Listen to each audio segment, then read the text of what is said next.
Hi guys, అందరూ ఎలా ఉన్నారు? బాగున్నారా? నేను కూడా చాలా బాగున్నాను. ఈరోజు మన వీడియో ఏంటంటే, నేను ఫస్ట్ టైం ఫ్లైట్ ఎక్కబోతున్నాను. ఎప్పుడు డొమెస్టిక్ ఫ్లైట్ కూడా ఎక్కలేదు, డైరెక్ట్ ఇంటర్నేషనల్ ఫ్లైట్. నా ఎక్స్పీరియన్స్ ఎలా ఉందో మీతో షేర్ చేస్తాను. కంపల్సరీ ఈ వీడియో చూడండి, మీకు కూడా ఎలా వెళ్ళాలి ఏంటి అని ఈచ్ అండ్ ఎవ్రీథింగ్ డీటెయిల్గా నేను చెప్తాను. ముందు ఇంటి నుంచి ఇలాగా ఎయిర్పోర్ట్కి స్టార్ట్ అయిపోయాము. అసలు ఎయిర్పోర్ట్ దగ్గరికి వెళ్ళేసరికి చాలా కార్లున్నాయి. అసలు నేను నాకు మిడ్‌నైట్ 3కి ఫ్లైట్. అసలు ఎక్కువ మంది ఉండరేమో అనుకున్నాను. ఇక్కడ చూసేసరికి ఇన్ని కార్లు మనకి ఇలాగా బ్లాక్స్‌లా ఉంటాయనుకుంటా. ఏ, బి, సి అని చెప్పేసి ఇంకెంతుంటాయో నాకు తెలీదు. ఏ చూస్తే అసలు ఎక్కడ ఖాళీ లేదు. ఇంక బి చూసినా ఖాళీ లేదు. ఇంకా సిలో వెళ్ళి పెట్టాము. మేము 3 కారుల్లో వెళ్ళాము. మొత్తం సంతంతా ఇదిగోండి. ఇంకిలా ఎయిర్‌పోర్ట్‌లోకి వెళ్ళిపోతున్నాను. నేను కూడా ఫస్ట్ నాకు కూడా తెలియక ఇలాగ ఎవరైనా యూట్యూబ్‌లో పెట్టుంటారు కదా! అలాగే వీడియోస్ చూసుకున్నాను. ఎంత వీడియోస్ చూసుకున్నా మనకి ఏమర్థమవుతుందో చెప్పండి. ఇంకా నేను డిపార్చర్స్‌లోకి వెళ్ళిపోయాను. ఎయిర్‌పోర్ట్ అయితే చాలా పెద్దగా ఉంది. ఇక్కడ చాలా ట్విస్టులు కూడా ఉన్నాయి. అవి ముందు ముందు చెప్తూ ఉంటాను వీడియోలో. ఎయిర్‌పోర్ట్ మాత్రం అయితే చాలా పెద్దది. కానీ నేను ఏం చూడలేదు. ఎందుకంటే కొంచెం టెన్షన్ వెళ్ళిపోతున్నాను కదా అని చెప్పేసి. ఇంకా ఒక అరగంట ముందు మొత్తం మా వాళ్ళతో వీడియో కాల్స్ చేసి మొత్తం అందరికీ బాయ్ చెప్పి ఇలా క్లిప్స్ తీసుకున్నాను. అండ్ ఇక్కడ ఒక అన్నయ్య నాకు అంతా ఎక్స్‌ప్లెయిన్ చేస్తున్నాడు. ఎలా వెళ్ళాలి ఏంటి అది ఇది అని చెప్పేసి. వాళ్ళు ఎంత చెప్పినా మనకు అర్థం కాదు కదా! ఎళ్లి ఎక్స్‌పీరియన్స్ చేసే వరకు. ఇంకా అందరికీ బాయ్ చెప్పేసి ఇంకా లగేజ్ మొత్తం ఇదేండి బాబు, అసల ట్రాలీని నడపడం కూడా నాకు సరిగ్గా రాదు. ఎలాగోకలాగా ఈడ్చుకొని, నడిపించుకొని వెళ్ళాను. లోపలికెళ్ళగానే అక్కడ సెక్యూరిటీ మొత్తం చెక్ చేసి పాస్‌పోర్ట్ అదంతా ఇలా లోపలికి పంపించారు. మనకి ఇలా ఏ, బి, సి, డి, ఎల్, ఎం అలా ఉన్నట్టున్నాయి. అండ్ నాది కువైట్ ఎయిర్‌లైన్స్ కాబట్టి నేను కేలోకొచ్చాను. ఇందాక ఒక అన్నయ్య నాతో మాట్లాడారు కదా! యాక్చువల్లీ ఆ అన్నయ్య నాతో రావాల్సింది. కానీ కొన్ని సిట్యుయేషన్స్ వల్ల ఆ అన్నయ్య రాలేకపోయారు. అందుకని చెప్పి నాకు ఒక నెంబర్ ఇచ్చారు. ఎవరో మాధవరెడ్డి అంకుల్ అని చెప్పి. ఆ నెంబర్ ఫోన్ చేస్తే ఆయన నా పేరు చెప్పమ్మా అక్కడ అంటున్నారు. అక్కడ ఎవరికీ ఆయన పేరు తెలీదు. ఒకవేళ తెలుసని ఒక అతను నా దగ్గరికి వచ్చినా ఆయన నాకేం హెల్ప్ చేయలేదు. నేను అటు ఇటు తిరుగుతుంటుంటే కువైట్ ఎయిర్‌లైన్స్ ఒక అతను నా దగ్గరికి వచ్చి నీ పాస్‌పోర్ట్ చూపి అన్నారు. అంటే నాకు ఏది తెలియక వచ్చానేమో అని చెప్పి పాస్‌పోర్ట్ చూపిస్తే ఓకే అన్నారు. ఇంకా లగేజ్ చూసి మీకు ఎక్స్ట్రా లగేజ్ ఉంది కదా అని చెప్పేసి మళ్ళీ వేరే కౌంటర్‌కి వెళ్ళమన్నారు. మళ్ళీ వేరే కౌంటర్‌కి వెళ్తే అక్కడ ఒక అరగంట పట్టిందండి నాకు. ఆవిడ అయి చెక్ చేసుకొని, ఈ చెక్ చేసుకొని, ఇంకా బ్యాగ్స్‌కి మనకి ఇలా ట్యాగ్స్ ఏస్తారు. ఇలా ట్యాగ్స్ ఏసేసి మొత్తం వెయిట్ చెక్ చేసి, వెయిట్ మేము ఇంటి దగ్గరే చెక్ చేసుకొని తెచ్చాం కాబట్టి ఇంకా ఓకే అని చెప్పేసి పంపించేశారు. మనకి ఇలాగా 2 ఇస్తారు. దీన్ని చెక్ ఇన్ అంటారు. ఇంకా చెక్ ఇన్ చేసేసి మా వాళ్ళకి బాయ్ చెప్పేసి ఇంకా పాస్‌పోర్ట్ వాళ్ళని అడిగాను నెక్స్ట్ స్టెప్స్ ఏంటి, ఎలా వెళ్ళాలి అని చెప్పి. ఇంకా ఆ చెక్ ఇన్ దగ్గరే చెప్పారు. నెక్స్ట్ ఇమిగ్రేషన్ అండి, ఇలా వెళ్ళండి. మనకి దారులుంటాయి. ఎక్కడి యారోస్ పెట్టి అని చెప్పి ఇమిగ్రేషన్‌లో కూడా ఏం అడగకుండా స్టాంప్ ఏసేశారు. స్టాంప్ ఏస్తే ఇలా వస్తది. ఇమిగ్రేషన్ అవ్వగానే నెక్స్ట్ సెక్యూరిటీ చెక్. ఇక్కడ మన బ్యాగ్స్ అన్నీ చెక్ చేస్తారు. మొత్తం అన్నీ ఓపెన్ చేసి అక్కడ పెట్టాలి. క్యాబిన్ బ్యాగ్సే మనం అలో ఉంటది. ఇంక ఇలా పెడితే ఇలాగా లోపలని అటు నుంచి చెక్ చేసుకుంటూ ఇటు వస్తది. ఇక్కడ చూసారా ఒక ఆవిడ నించుంది. అండ్ అబ్బాయిలకి ఇటు సైడ్, అమ్మాయిలకి అటు సైడ్ చెక్ చేస్తారు. ఇంకా ఏమీ ఫాల్ట్ లేదు అని అంటే మన బ్యాగ్స్ వచ్చేస్తాయి. ఇంక మనం తీసుకొని వెళ్ళిపోవాలి. లేదంటే ఆపేస్తారు కూడా. ఇంకా నాకు పరిచయమైన అబ్బాయి ఉన్నాడు కదా!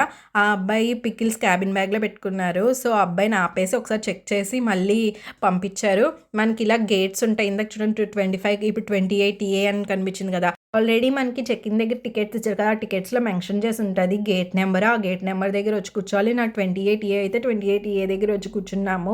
మొత్తం నా ఫ్లైట్ వాళ్ళందరూ వచ్చి నా దగ్గర కూర్చున్నారు. అండ్ మన బ్యాగ్స్‌కి ఆల్రెడీ ట్యాగ్స్ ఉన్నాయి కదా! ఆ ట్యాగ్స్‌ని మన టికెట్‌కి కూడా పిన్ చేసి ఇస్తారు. ఫస్ట్ వీల్ చైర్ వాళ్ళు మాత్రమే ఎళ్ళాలి. ఫస్ట్ వీల్ చైర్ వాళ్ళు ఎళ్ళిపోయిన తర్వాత నెక్స్ట్ మనం ఎళ్ళాలి. ఇంకా కువైట్ ఎయిర్‌లైన్స్ కాబట్టి నాది హైదరాబాద్ టు కువైట్‌లో లే ఆఫ్. మొత్తం కువైట్ ఫ్లైట్‌లో చాలామందయితే పనులకెళ్ళే వాళ్ళు ఉంటారు గదా! అంటే మన ఇంట్ల దగ్గర చెప్తారు కదా! కువైట్‌కెళ్ళి వాళ్ళు పని చేస్తున్నారంట, వాళ్ళు దుబాయ్‌లో చేస్తున్నారంట అని చెప్పేసి. అలా కువైట్ వాళ్ళే ఉన్నారు. చాలామంది చూసారా ఆంటీస్ గూడా. ఇంకక్కడ మన టికెట్ మీద ఒక సైన్ చేసేసి ఇలా పంపించేస్తారు. చూడండి టికెట్ మీద 28A అని ఉంది కదా!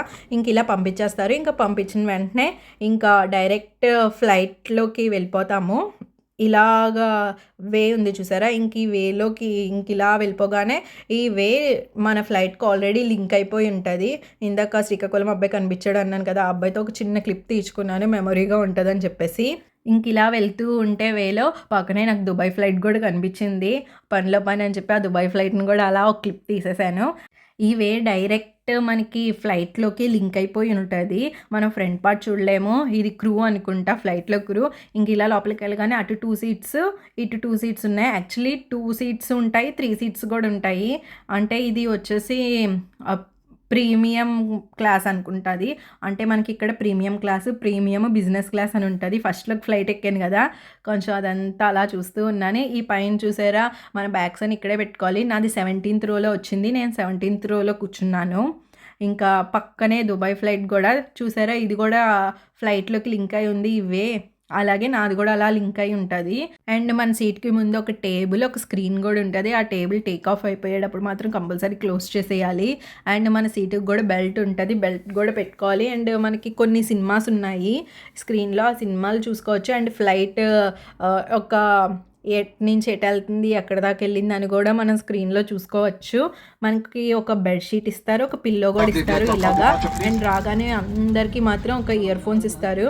ఫస్ట్ ఫ్లైట్ టేక్ ఆఫ్ అయ్యే ముందుగా వాళ్ళ ప్రేయర్ జరుగుతది. అంటే కువైట్ ఎయిర్‌లైన్స్ కదా! కువైట్ వాళ్ళ యొక్క ప్రేయర్ జరుగుతది. అండ్ స్క్రీన్‌లో బెల్ట్ ఎలా పెట్టుకోవాలి, ఏంటి అన్న ఇన్‌స్ట్రక్షన్స్ అన్నీ చెప్తూ ఉంటారు. ఒకవేళ ఫ్లైట్ ఏదన్నా అవుతే ఆక్సిజన్ ఎలా పెట్టుకోవాలి, ఏంటి అని చెప్పేసి మొత్తం అన్నీ దాంట్లో చూపిస్తూ ఉంటారు. అండ్ ఇది చూసారా మీరు, ఇందాకటి వరకు ఈ వే అనేది మా ఫ్లైట్‌కి లింక్ అయి ఉంది. ఇప్పుడు అది చూడండి ఎలా మూవ్ చేస్తున్నారో. ఇంక ఇలాగే మూవ్ చేసేస్తారు. ఫ్లైట్ టేక్ ఆఫ్ అయ్యి ఒక 5 మినిట్స్ ముందుగా ఎయిర్ హోస్టెస్ అనౌన్స్‌మెంట్ ఇస్తూ ఉంటారు. అండ్ అందరి దగ్గరికి వచ్చి చెక్ చేస్తారు. టేబుల్ క్లోజ్ చేసేయాలి, ఇది బెల్ట్ కూడా పెట్టుకోవాలి టైట్‌గా అని చెప్పి అందరూ కూర్చొనే ఉంటారు ఫ్లైట్ టేక్ ఆఫ్ అయ్యేటప్పుడు మాత్రం. అండ్ ఇది కూడా చూసారా దుబాయ్ ఫ్లైట్‌ది కూడా వాళ్ళు ఎలా మూవ్ చేస్తున్నారో. ఎందుకంటే ఫ్లైట్ టేక్ ఆఫ్ అయ్యే ముందు ఇంకా అవేన్ని రిమూవ్ చేసేస్తారు. ఫ్లైట్ టేక్ ఆఫ్ అయ్యే ముందు చాలా పెద్ద సౌండ్ వస్తది. భయపడతారు అది ఇది అని చెప్తూ ఉంటారు. నాకైతే పెద్ద అనిపించలేదు. జ్జ్ అన్న సౌండ్ ఒక్కటే వచ్చినట్టు అనిపించింది. అండ్ మా ఫ్లైట్ స్టార్ట్ అయింది. కొంచెం రివర్స్ తిప్పుకుంటున్నారు. అండ్ చాలా ఫ్లైట్స్ ఉన్నాయి, దుబాయ్ ఫ్లైట్. అండ్ పక్కన ఇంకో ఫ్లైట్ కూడా ఉంది. అదైతే ఫ్లైటో కానీ కనిపించలేదు. కొంచెం రివర్స్ చేసుకొని ముందుకు వస్తున్నారు. ఇక్కడ మనకి రన్వే కూడా ఉంటుంది. ఫస్ట్ వెంటనే స్టార్ట్ అయిపోదు, కొంచెం అలాగా స్లోగా స్టార్ట్ అవుతూ రన్వే ఉంటుంది. ఇంకా అలా రన్వే మీదకి వెళ్తూ ఉంటుంది ఫ్లైట్. ఆ రన్వే నుంచి మనకి కొంచెం అలా అలా అలా స్లోగా పైకి ఎక్కుతూ ఉంటుంది, ఫ్లై అవుతూ ఉంటుంది. ఇంకా మనం జైంట్ వీల్ ఎక్కుతాం కదండి, ఇంకా యాస్టీస్ అలాగే అనిపిస్తుంది. కొంచెం పైకి వెళ్ళేటప్పుడు మనం కూడా ఇలా పైకి వెళ్తూ ఉంటాం, అలా అనిపిస్తుంది. అండ్ మనకి జైంట్ వీల్ ఉయ్యాల మీ ఎవరికైనా అలవాటు ఉంటే ఫ్లైట్ ఈజీగా ఎక్కేయచ్చు. అండ్ పైకి వెళ్ళేటప్పుడు కొంచెం వణుకుతూ కూడా ఉంటుంది, షేక్ ఇస్తూ ఉంటుంది. ఇదే రన్వే. డే టైంలో ఉండుంటే బాగా కనిపించేది రన్వే కూడా. అండ్ ఎయిర్పోర్ట్ మాత్రం అయితే చాలా పెద్దది. నాకు లాంజ్ యాక్సెస్ కూడా ఉంది, కానీ నేను ఏం యూజ్ చేసుకోలేదు.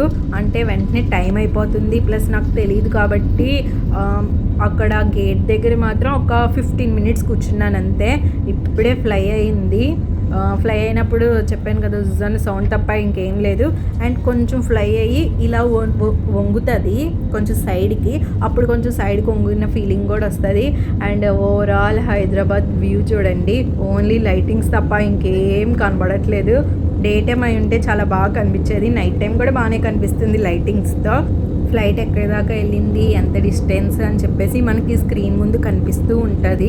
మనం ఎప్పటికప్పుడు స్క్రీన్లో చెక్ చేయొచ్చు, అంటే ఎంత స్పీడ్లో వెళ్తుంది, ఎంత టైంలో రీచ్ అవుతాం అని అన్నది మాత్రం. ఫ్లైట్ ఎక్కిన ఒక 20 to 25 మినిట్స్ తర్వాత మనకి ఫుడ్ తీసుకొని వస్తారు. నేను ఆల్రెడీ టికెట్లోనే మెనూ సెలెక్ట్ చేసేసుకున్నాను కాబట్టి నాకు ముందు తీసుకొని వచ్చారు. మనం టికెట్ బుక్ చేసుకునేటప్పుడే అక్కడ మెనూ సెలెక్ట్ చేసేసుకుంటే మనకే ఫస్ట్ తెచ్చిస్తారు, దాని తర్వాత అందరికీ తెచ్చిస్తారు. అండ్ నా సీట్ నెంబరు, నా పేరు రాసి తీసుకొని వచ్చారు. దీంట్లో వచ్చేసి మనకి ఒక bread, sweet, salad and rice ఏదో flavoured rice, paneer curry and శనగల కర్రీ ఇచ్చారు. సెలెక్ట్ చేసుకున్న వాళ్ళకి ఇచ్చేసిన తర్వాత ఇంకా మిగతా వాళ్ళకి ఇలా ఇస్తూ ఉంటారు ఎయిర్ హోస్టెస్. మనకి జ్యూసెస్ కూడా ఇస్తారు, డ్రింక్స్ మనకి ఏం కావాలంటే అది. నేను వచ్చేసి 7up తీసుకున్నాను. ఇంకా తినేసి మంచిగా పడుకున్నాము. ఇంకా ఒక అరగంట, ఒక గంట ముందు ఎందుకో మెలుకువ వచ్చి లేసేసరికి దుబాయ్ వచ్చేసింది. దుబాయ్ కూడా దాటేసాము, ఇంకో కువైట్‌కి కొంచెం దూరమే ఉంది. ఇంకా అరగంటలో ల్యాండ్ అవుతాం అన్నప్పుడు అందరినీ అలర్ట్ చేస్తూ ఉంటారు. మనకి ఇచ్చిన బెడ్షీట్స్ కూడా ఇంకా వాళ్ళు తీసేసుకుంటారు.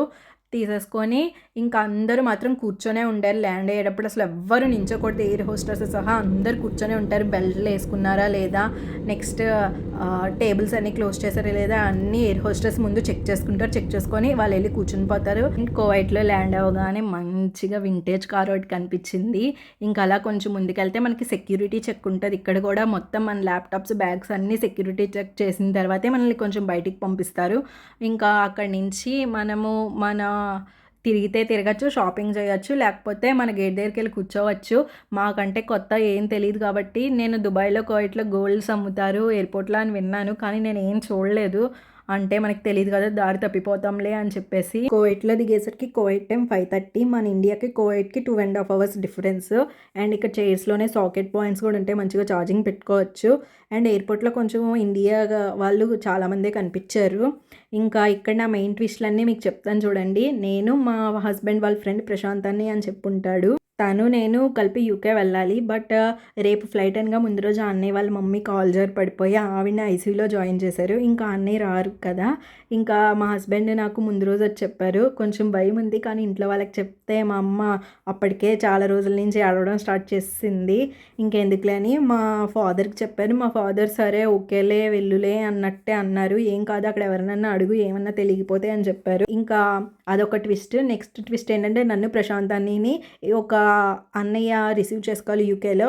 ఆ అన్నయ్యది ఏదో ఇల్లీగల్ అవడం వల్ల తన పాస్పోర్ట్లు అన్నీ తీసుకొని తన్ని ఇండియాకి రిటర్న్ చేసేసారు వాళ్ళే. యూకేలో రాజేష్ అని చెప్పి ఇంకొకరు ఉంటారు, మా హస్బెండ్ వాళ్ళ ఫ్రెండ్. తనని నన్ను రిసీవ్ చేసుకోమని మా హస్బెండ్ తనకి చెప్పారు. తన కారు ముందు రోజే ఏదో వచ్చి పోలీసులు తన కారు తీసుకెళ్ళిపోయారంట. ఇంకా అదొక ట్విస్టుల మధ్యలో ఇంకో ఫ్రెండ్ గుర్తొచ్చారు మా హస్బెండ్కి, యుగా అని చెప్పేసి. ఈ అన్నయ్య నన్ను వచ్చి రిసీవ్ చేసుకుంటారో లేదో చూడాలి మరి. కువైట్లో 5:30కి దిగా. నా నెక్స్ట్ ఫ్లైట్ వచ్చేసి 10కి. ఇంకా ఆకలేస్తుందని చెప్పి పక్కనే మెక్డానల్డ్స్లోకి వెళ్ళి ఆర్డర్ చేసుకున్నా. నాకు తెలియకుండా నేను ఒకటి అనుకొని 2 క్లిక్ చేసేసా. నాకు 2 బర్గర్లు వచ్చాయి. ఒక బర్గర్ వచ్చేసి 350 అలా పడింది. అండ్ మా ఫ్లైట్ కూడా అనౌన్స్ చేసేసారు. ఈ ఫ్లైట్కి చాలామంది ఉన్నారండి బాబు, అసలు క్యూ చూడండి చాలా ఉంది. ఇంకా అందుకే మేము లెగలేదు. ఈ క్యూ కొంచెం క్లియర్ అయ్యాక కూర్చోవచ్చులే అని చెప్పి. అసలు కువైట్లో అయితే షేక్లు మాత్రం భలే ఉన్నారండి. అసలు వాళ్ళ స్కిన్ టోన్ అయితే సూపర్ అంటే సూపర్ ఉంది, వాళ్ళ స్కిన్ టోన్ మాత్రము. ఫ్లైట్ ఎక్కే ముందు కూడా మళ్ళీ ఇక్కడ కూడా చెక్ ఇన్ ఉంటుంది. మొత్తం అన్నీ చెక్ చేస్తారు. అంటే కొంతమందిని చెక్ చేస్తారు, కొంతమందిని చెక్ చేయలేదు. దాంట్లో మనం ఎలాగో అన్లక్కీ కాబట్టి నన్ను మాత్రం చెక్ చేశారు. ఇదే అండి మా ఫ్లైట్, చాలా పెద్ద ఫ్లైట్. ముందు ఎక్కిన ఫ్లైట్ కన్నా ఇప్పుడు లండన్ వెళ్ళే ఫ్లైట్ అయితే చాలా పెద్దది. ఇది వచ్చేసి బిజినెస్ క్లాస్, ఇది కొంచెం స్పేషియస్గా ఉంటుంది. ఇది వచ్చేసి ప్రీమియం క్లాస్. అండ్ మాది వచ్చేసి ఎకానమీ క్లాస్. బిజినెస్ క్లాస్ చాలా రేట్ ఎక్కువే ఉంటుంది. దాని తర్వాత ప్రీమియం క్లాస్, ఎకానమీ క్లాస్ కొంచెం ఇంచుమించు ఒక రేట్లానే ఉంటాయి, కానీ కొంచెం ప్రీమియం క్లాస్ ఎకానమీ క్లాస్తో పోలిస్తే ఎక్కువ.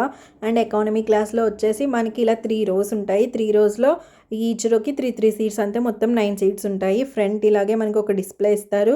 దీంట్లో కొన్ని సినిమాలు హిందీవి, కొన్ని ఇంగ్లీష్వి, దీంట్లో డిజ్నీ సినిమాలు అన్నీ ఉంటాయి. ఎక్కగానే మనకి ఇయర్ ఫోన్స్ కూడా ఇస్తారు. మామూలుగా సౌండ్ అయితే రాదు, ఇయర్ ఫోన్స్ పెట్టుకుంటేనే మనం సౌండ్ వినగలము. ప్రేయర్ జరుగుతుంది. ఈ ప్రేయర్ అయిపోయిన తర్వాత ఇంకా స్టార్ట్ అవుతుంది. అనౌన్స్ చేస్తారు మొత్తం. చెప్పాను కదా అన్నీ పెట్టుకోవాలి అది ఇది అని చెప్పి. అండ్ స్క్రీన్లో కూడా మొత్తం అంతా చూపిస్తున్నారు. ఫ్లైట్ ఇప్పుడే టేక్ ఆఫ్ అవ్వబోతూ ఉంది. సేమ్ ఇందాక ఫ్లైట్ లాగా ఈ ఫ్లైట్ కూడా కొన్ని జర్కులు ఇస్తుంది, అంటే షేక్ ఇస్తుంది. షేక్ ఇచ్చిన తర్వాత ఇలా ఎక్కుతున్నప్పుడు కొంచెం వంగినట్టు కూడా అనిపించింది నాకు ఈసారి. సేమ్ జన సౌండ్ లానే అనిపించింది, ఇంకేం అనిపించలేదు. ఇప్పుడు ఫ్లైట్ టేక్ ఆఫ్ అవుతుంది కదా, కానీ నాకు మిడిల్ సీట్ వచ్చింది. కిటికీ సీట్ వచ్చుంటే, విండో సీట్ వచ్చుంటే బాగుండు అనిపించింది. ఇదే చూడండి కువైట్, ఇదంతా కువైట్. ఈ కువైట్లో మనం కొంచెం పెద్ద పెద్దవి కూడా కనిపిస్తున్నాయి, కానీ చుట్టూ వాటరు, మధ్యలో ఊరున్నట్టు అనిపించింది. అండ్ మనకి ఫ్రంట్ స్క్రీన్లో కూడా చూడొచ్చు ఫ్రంట్ కెమెరా, డౌన్ కెమెరా అని చెప్పి. ఫ్రంట్ కెమెరా చూస్తే ఏం కనిపిస్తుంది చెప్పండి, ఓన్లీ మబ్బులు తప్ప. అందుకే నేను డౌన్ కెమెరా పెట్టాను. చూడండి కిందంతా వాటరే వస్తూ ఉంది.